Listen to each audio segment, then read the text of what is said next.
নমস্কার, কেমন আছেন সবাই? সবাইকে জানাচ্ছি অনেক অনেক স্বাগত আমার আরেকটা নতুন ভিডিওতে। তো দেখুন, সকাল সকাল উঠে পড়েছি।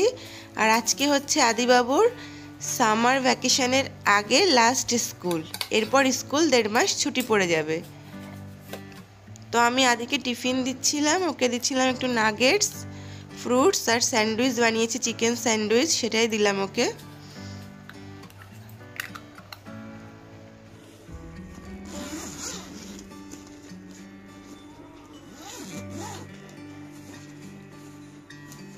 এই যে আমি কি বলছি, এখানে এসো।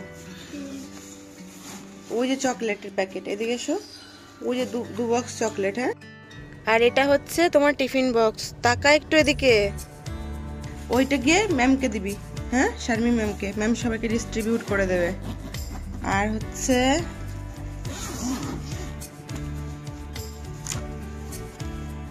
এইটাও ম্যামকে দেবে। এটা হচ্ছে তোমার, তুমি যে আইসক্রিম খাবে সে আইসক্রিমের ইয়ে। হ্যাঁ, এটা দেবে ম্যামকে। আর এই যে তোমার এই যে কপিগুলো, আমাদের সবকিছুর কপি, এগুলো ম্যামকে দেবা। হ্যাঁ, বাবার, তোমার আর আমার ডকুমেন্ট ম্যামকে দিতে লাগবে। ঠিক আছে? তাহলে আজকে পার্টি হবে। ঘুম পাচ্ছে? জল খেয়েছিস? আজকে পার্টি হবে, তাই তো? কালকে তোদের সব ফ্রেন্ডরা বলেছিস পার্টি হবে। কি করেছিস দেখছিস? সোফাটা বাবা আরো আরো আরো খুঁড়িয়েছিস না? দেখো যে আরো আরো এই পেন ভরেছিস এই যে তুই এখান দিয়ে। আরে ওই পেন ভরেছে ওই যে ফাজিল। তাহলে আজকে পার্টি হবে, তাই তো? কালকে তোরা সব ডিসাইড করেছিস কে এখন আইসক্রিম খাবে, তাই? তুই খুশি ইন্ডিয়া যাচ্ছিস? আজকে লাস্ট ডে। 1.5 মাস পর স্কুল, কি মজা না? বাই বল সবাইকে। কি যে ভালো লাগছে। আদি যাওয়ার পর ওর বাবা বেরিয়ে গেছে ব্রেকফাস্ট করে। আমিও জাস্ট ব্রেকফাস্ট করে বসেছি, তখনই ফোনে মেসেজ এলো যে আমাকে লোকেশন পাঠাতে বলছে, আমার পাসপোর্ট আসবে আজকে। তো এত ভালো লাগছে, একটা বড় চিন্তার থেকে আমি মুক্তি পেলাম। তো ভীষণ ভীষণ ভীষণ ভালো লাগছে, মানে এত ভালো লাগছে তা বলার মতো না। যে যাই হোক, অনেক টেনশানে ছিলাম যে কবে পাসপোর্টটা আসবে। আমাদের টিকিট হয়ে গেছিলো বাড়ি যাওয়ার, কিন্তু রিনিউয়াল করতে দিয়েছিলাম পাসপোর্টটা, এখনও পাসপোর্টটা আসেনি। তো বেশ মনে খুশি খুশি নিয়ে চলে এসেছি। কি রান্না করব মনে হলো চল আজকে একটু ফিশ বিরিয়ানি বানাই। ফ্রিজে আগের দিন তো আপনারা জানেন দুবাই গেছিলাম আমি পাসপোর্ট, মানে ইন্ডিয়ান অ্যাম্বাসিতে পাসপোর্টের জন্য। ওখান থেকে মানে মাছের বাজার থেকে বড় ভেটকি মাছ নিয়ে এসেছিলাম। তো কপিস ভেটকি মাছ ভেজালাম, 3 পিস, 3 জনের জন্য। ভেটকি মাছ দিয়ে হবে ফিশ বিরিয়ানি বানাবো আজকে। চিকেন বিরিয়ানি, মাটন বিরিয়ানি তো অনেক বানাই, আজকে একটু ফিশ বিরিয়ানি বানাই। এর আগে একবার অনেক দিন আগে শেরি মাছ দিয়ে একবার করেছিলাম। আজকে ভাবলাম ভেটকি মাছ দিয়েই করি, মাছটাতে তো কাটা নেই। তো সে মতো সব কিছু রেডি করে নিয়েছি, ভাতটা করে নিয়েছি। আর এদিকে মাছগুলো ফ্রাই করে নেব ভালো করে। আর মশলাটা আলাদাভাবে কষিয়ে নিলে হয়ে গেল। একদম সিম্পল, কোনো মানে তেমন একটা খাটুনি নেই ফিশ বিরিয়ানিতে। কিন্তু খেতে কেমন হবে জানি না, যেহেতু ভেটকি মাছ দিয়ে প্রথমবার বানাচ্ছি। এদিকে আমি সব কিছু রেডি করে নিয়েছি। আদা রসুন পেস্ট, পেঁয়াজ কেটে নিয়েছি বেরেস্তার জন্য। প্রথমে কড়াইতে একটু তেল দিলাম, ফোড়ন টোড়ন কিন্তু কিছুই দিইনি, জাস্ট পেঁয়াজটা ভেজে নেব। এর মধ্যে আদা রসুনের পেস্ট, জিরে গুঁড়ো এসব দিয়ে যেমন মশলা দেয় না মাছের ঝালে, ওইভাবে কষাতে হবে। আর এদিকে আমি একটু দুধের মধ্যে গোলাপ জল আর আতর মিশিয়ে নিয়েছি। আতরটা কিন্তু আমি দেশ থেকে নিয়ে আসি, এখানে কিন্তু আতর পাওয়া যায় না।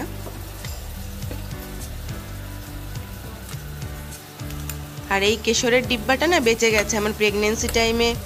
আমি ওই দুধের মধ্যে কেশর দিয়ে খেতাম না, তো একটুখানি থেকে গেছে, তাই ভাবলাম একটু দিয়েই দিই বিরিয়ানিতে। এমনিতেও দিই, তো ঘরে কিন্তু সেই উপলক্ষে বিরিয়ানি বানাবো তার জন্য কেনা ছিল না। এটা হচ্ছে সেই প্রেগনেন্সি টাইমের আমার কেনা ছিল তাই ঘরে। তো এদিকে আমি সব কিছু রেডি করে নিচ্ছি। আর এখানে একদম যেটা ফিশ কারি হবে সেই মশলাটা ভালো করে কষিয়ে নিচ্ছি। আর মাছগুলো ভালো করে ভেজে নেব। আর ভেটকি মাছটা কিন্তু ভীষণ নরম, এটা রান্না কিন্তু খুব সাবধানে করতে হয়, কারণ এটা ভেঙে যাওয়ার চান্স থাকে।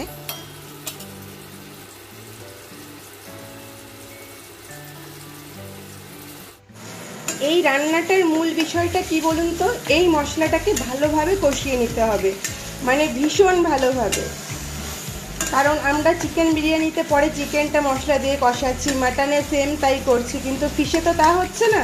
আমি জাস্ট হালকা একটু এটার পর এটাতে ঝোল অ্যাড করে তারপর মাছগুলো জাস্ট দিয়ে ফুটিয়ে নামিয়ে নেব। এটা একদম মানে গামাখা গ্রেভি মতো, তারপর দম দেবো। ওই জন্য এই মশলাটা যদি ভালো করে কষিয়ে না নেওয়া হয় না, ওটাতে একটা কিন্তু কাঁচা গন্ধ বেরোবে। আমি অতক্ষণ ধরে মশলাটা কষাচ্ছি।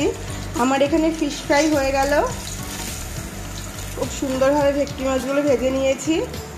নুন হলুদ আর গরম মানে শুকনো লঙ্কা গুঁড়ি দিয়ে হালকা একটু গুঁড়ি অ্যাড করেছি।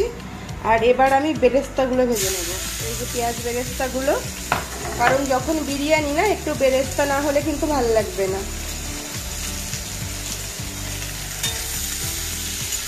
বেরেস্তাটা আস্তে আস্তে হোক, ততক্ষণে আমার সব কাজ বাকি মোটামুটি হয়ে গেছে। একটা শর্ট জলদি রেসিপি আমি না ট্রাই করে আজকে দেখবো কেমন হয়েছে। নতুন নতুন ইনভেনশন বলে না, রান্নাটাও কিন্তু সেই রকম আর কি।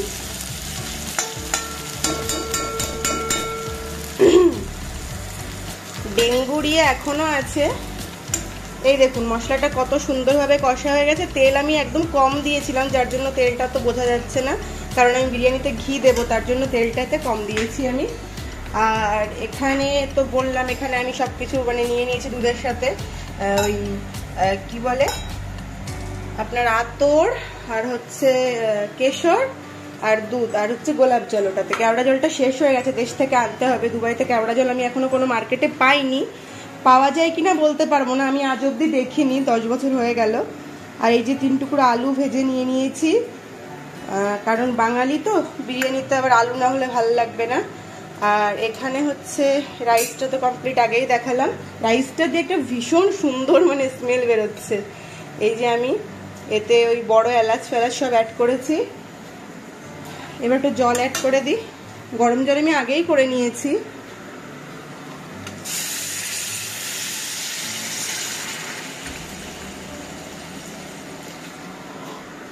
সামান্য একটু বললাম না জলটা অ্যাড করবো, জলটা ভালো করে ফুটবে, মাছটা দিয়ে 2 মিনিট ফোটাবো। গরম মশলা গুঁড়ি অ্যাড করলে আমার এটা কিন্তু রেডি। আর আমি কিন্তু দই টই কিছু অ্যাড করিনি, কারণ ফিশ বিরিয়ানিতে দইটা আমার তেমন একটা ভালো লাগে না, ওই জন্য কিছু আমি আর অ্যাড করিনি। একবার সবাই ট্রাই করবেন। আর এটা আমি দমের সময় দেবো, আগেই বলেছি, এখন না। আর হচ্ছে তেজপাতা বের করব, তেজপাতা শেষ হয়ে গেছে। তেজপাতা না আমাদের কিন্তু বাড়ি থেকে আনা, আমাদের বাড়িতে গাছ আছে তেজপাতা গাছ, সেই তেজপাতা শুকিয়ে আনা আমার এখানে। আমি তেজপাতা এখানে কিনি না, কারণ এখানে ওই 7-8টা তেজপাতা অত দাম দিয়ে কিনতে বাবা বড্ড গায়ে লাগে। আর সব থেকে বড় কথা, একদম ভালো হয় না তেজপাতাগুলো, ফুটো ফাটা থাকে, ফ্রেশ থাকে না, ভাঙা চোড়ার দেশ থেকে শুকিয়ে আমার মা সুন্দর করে গার্ডার দিয়ে একদম প্যাকিং করে দিয়েছে, মায়েরা থাকলে যেটা হয় সেটাই আর কি। এবার জাস্ট মাছটা অ্যাড করব, তারপর আমি আজকে এতে দম দেবো বিরিয়ানিটা, কারণ যেহেতু অল্প পরিমাণ না। আর আগে যখন আমি ফার্স্ট বিরিয়ানি বানানো শিখেছিলাম দুবাইতে এসে, তখন আমি এটাই বানাতাম সবসময় বিরিয়ানি। এই বাসনটা কিন্তু আমার বহু পুরনো। ঘিটা চারিদিকে মাখিয়ে নিতে হবে, আর তেজপাতাটা খুঁজতে যেতে হবে কোথায় আছে। মাছটা দিয়ে যায়, মাছটা একটু ফুটুক। আর আমি কিন্তু এর মধ্যে হলুদ অ্যাড করিনি, কারণ যেহেতু বিরিয়ানির কালারটা একটু ভালো আসবে তার জন্য আর কি। এই কাপড়টা আমার চেঞ্জ হয় প্রতি, অনেকে ভাববেন যে একরকম, আর এই কাপড়গুলো না আমার সুতির নাইটির কাপড়, কিন্তু সুবিধে হয়। এগুলো আছে, এগুলো না, এই টাওয়ালগুলো আমি কিনে আনি।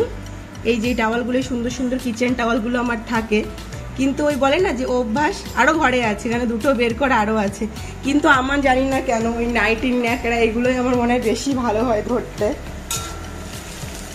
এক একজনের এক এক রকম থাকে না, যে আমার এটা অভ্যাস, তা আমার ওটাই ঠিকঠাক মনে হয় আর কি। খুব অয়েল লাগলেও আমার এটাই ভালো লাগে। তো টুকটুক করে আমার বেরেস্তাও হয়ে যাচ্ছে,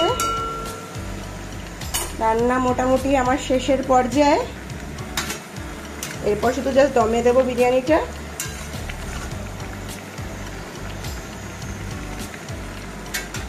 একটু জালটা কমিয়ে দিই, দাঁড়ান, এটা ফুটতে থাকুক। এবার যাই আমি তেজপাতাটা খুঁজে আসি। এই দেখুন আমার ইন্ডিয়া থেকে আনা তেজপাতা। এই তেজপাতাগুলো ডাল থেকে ছাড়িয়ে আমার মা, দাঁড়ান বেরেস্তার একটা নাড়া দিই, নাহলে আবার পুড়ে গেলে বেরেস্তা ভালো হয় না।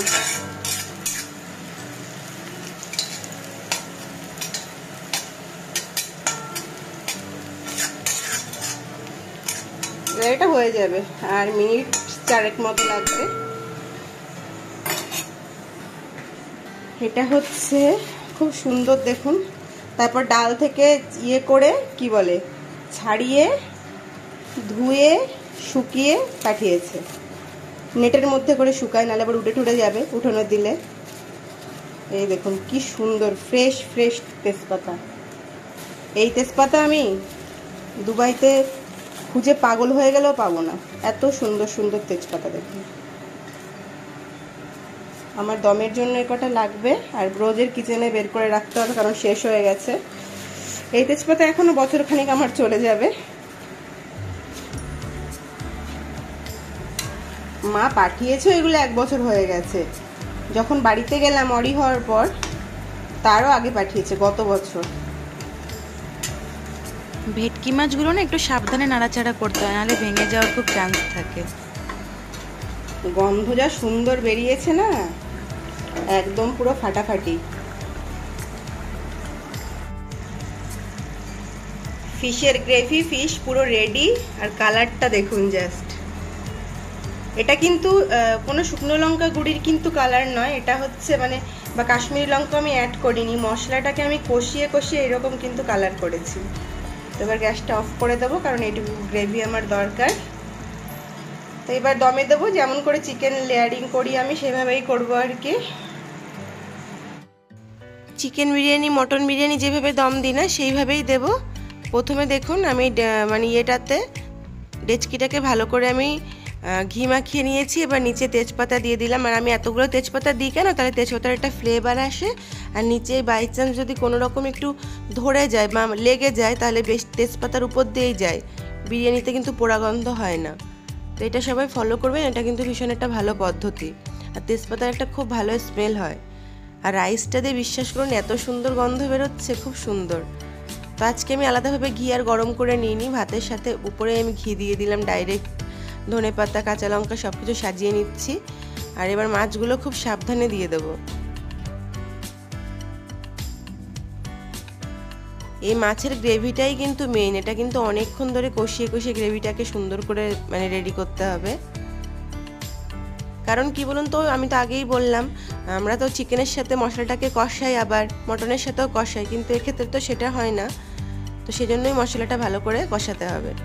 তো এবার মাছগুলো দিয়ে দিলাম। আর আমার দেখুন অভ্যাসটা, মানে একটু কিছু লাগলো সাথে সাথে মুছতে হবে, মানে একটা পিনপিনে অভ্যাস, ছুচিবাই যাকে বলে আর কি। তো এবার আলুগুলো দিয়ে দিলাম। আর ফিশ বিরিয়ানিতে না আমি কিন্তু মানে ইয়ে দিই না, মানে ডিমটা ঠিক দিই না, কারণ মাছের সাথে আমার মনে হয় ডিমটা যায় না। তো এবার বেরেস্তাগুলো দিয়ে আবার এইভাবে রাইস দিয়ে সব কিছু একদম সুন্দর করে সাজিয়ে নেব। একদম লাস্টে একটু ধনেপাতা কুচি ছড়িয়ে দিলাম উপর দিয়ে। আর যে আমার ওই কেওড়া জল, কেশর টেশরগুলো ভেজানো আছে না, ওটা দিয়ে দেবো কালারের জন্য।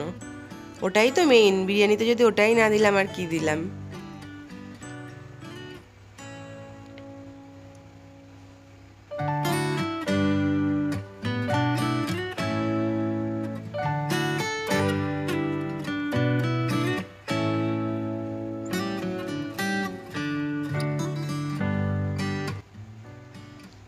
এবার এটাকে বসিয়ে দিলাম তাওয়াটার উপর। তাওয়াটা আগে থেকেই মানে প্রি হিটে বসিয়ে দিয়েছিলাম আমি, লোহার একটা চাটু। এটা উপরে লিডটা দিয়ে আরেকটা জিনিস করলাম, দেখুন লিডটার উপরে যেহেতু একটু ফাঁকা আছে, তাই আমি একটা দারচিনি নিয়ে ওর উপরে দিয়ে দিলাম, তাহলে কি হাওয়াটা একটুখানি কম বেরোবে। সরি, এটা দারচিনি না, লবঙ্গ। 1 ঘন্টা 15 মিনিট পর আমার বিরিয়ানির অবস্থা একদম কাটায় কাটায় টাইম দেখে যেটুকু দেখুন। বিরিয়ানি ফুল দম হয়ে গেছে, ধনেপাতাগুলোর কালার চেঞ্জ হয়ে গেছে, ধোয়া বেরোচ্ছে। এটাই বোঝার উপায় যে ঠিকঠাক দম আমার কিন্তু কমপ্লিট। আদিবাবু স্কুল থেকে চলে এসে আমাকে অনেক গল্প শোনালো স্কুলে আজকে কি হয়েছে না হয়েছে। অনেক সুন্দর পার্টি ফাটি হয়েছে আজকে স্কুলে, প্রচুর খুশি। আইসক্রিমের ট্রাক এসেছিল, আইসক্রিমও খেয়েছে স্কুলে। তো সব মিলিয়ে আজকে দিনটা নাকি ওনার ভীষণ ভালো গেছে। এরকম হলে নাকি রোজ রোজ ভালো হয়। তো এসে উনি চান টান করে খাবার, ওরা রোজ এসে আগে কিচেনে আসে, মা কী রান্না হয়েছে। তো আদি আজকে খাবার দেখে ভীষণ খুশি। বিরিয়ানি দেখলে যে কোনো বাচ্চাই খুশি হয়, সেটা ফিশ হোক, চিকেন হোক, মটন হোক, যেটাই হোক না কেন। তো দেখুন গন্ধটা মানে এত সুন্দর বেরিয়েছে, গন্ধটা তো আর আপনাদের আমি শোকাতে পারছি না যে গন্ধটা কত সুন্দর বেরিয়েছে। আমি জাস্ট কালারটাই দেখাতে পারবো যে এত সুন্দর কালারটা এসছে। তো বিরিয়ানিটা কিন্তু খুব সুন্দর হয়েছিল। তো এবার একটু টেস্ট করে দেখি কেমন হয়েছে। তো আজকের মতো ভিডিওটা এখানে শেষ করছি। সবাই জানাবেন কেমন লাগছে আমার ভিডিওগুলো। আর খুব শীঘ্রই দেশে যাচ্ছি, কারণ পাসপোর্টটা পেয়ে গেছে, এটা টেনশনে ছিলাম যেহেতু 2 মাস আগে টিকিট অলরেডি বুক করা হয়ে গেছিলো। তো আজকের মতো ভিডিওটা করছি এখানেই শেষ। সবাই প্রচুর ভালো থাকবেন। ভিডিওগুলো ভালো লাগলে একটা করে লাইক দিয়ে দেবেন। Bye bye.